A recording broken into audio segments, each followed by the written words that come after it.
Hello again, students. In the second tutorial that I want to use Dodge, Burn, and Sponge, we are going to this time use a portrait that one of our students have taken.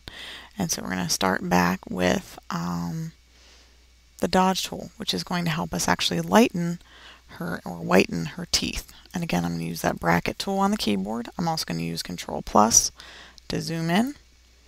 Again, use the bracket tool again to kind of bring my circle down.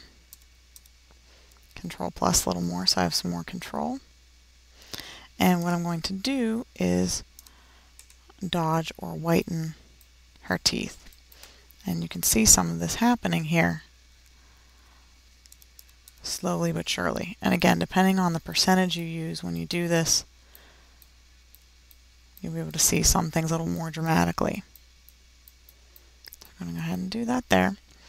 Now what I actually want to do though is, while we're in close here on her mouth, I want to use the sponge tool and again make my circle much smaller. And I want to kind of just accent her lips just a little bit. Just pull a little bit of color out, not a whole lot, just a little bit. I don't want to make her look clown-like or anything, but just kind of add a little bit there. Okay, and I want to move up just a bit. And I'm going to go back to my Dodge tool and kind of lighten up her eyes just a little bit. Okay, lighten things up just a little bit. And then use the sponge tool to saturate and bring some of that green in from her eyes. I also want to dodge again the whites of her eyes to make them look just even a little bit whiter.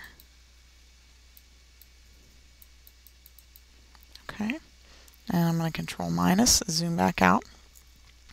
Now, another kind of cool trick you can try with your burn tool, and again, I would definitely try and use this at a lower percentage, but you can give someone a little bit of a glow or a suntan.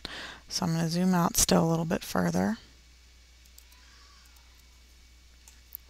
And I am going to bring this down just a little bit and just kind of just gloss a little bit over. You can see already that it's kind of created almost like some shadows on her, more so than really darkening her skin a whole lot.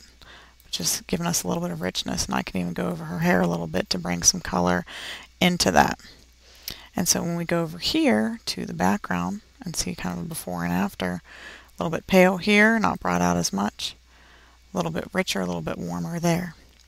Now, something else that I saw in another tutorial that I was looking at is that you can also use the Dodge tool, the lightening tool, one that lightens, to kind of pull them away from the background a little bit, kind of giving them a little bit of a glow, especially when someone's, in that kind of portrait area there, and they just kind of just worked around the area there. So when we see the before and after, just kind of give them a little bit of a almost an angelic glow around them. And I imagine the more you do, the more you would see. So remember that you need to copy and do this picture from my Passouts folder, and then you need to select your own picture. Everyone should have one saved left over from an old proficiency, or take one quickly in the lighting studio, a good portrait of someone that you can bring out their whiteness of their teeth, the color of their eyes, and give them a slight tan. Good luck.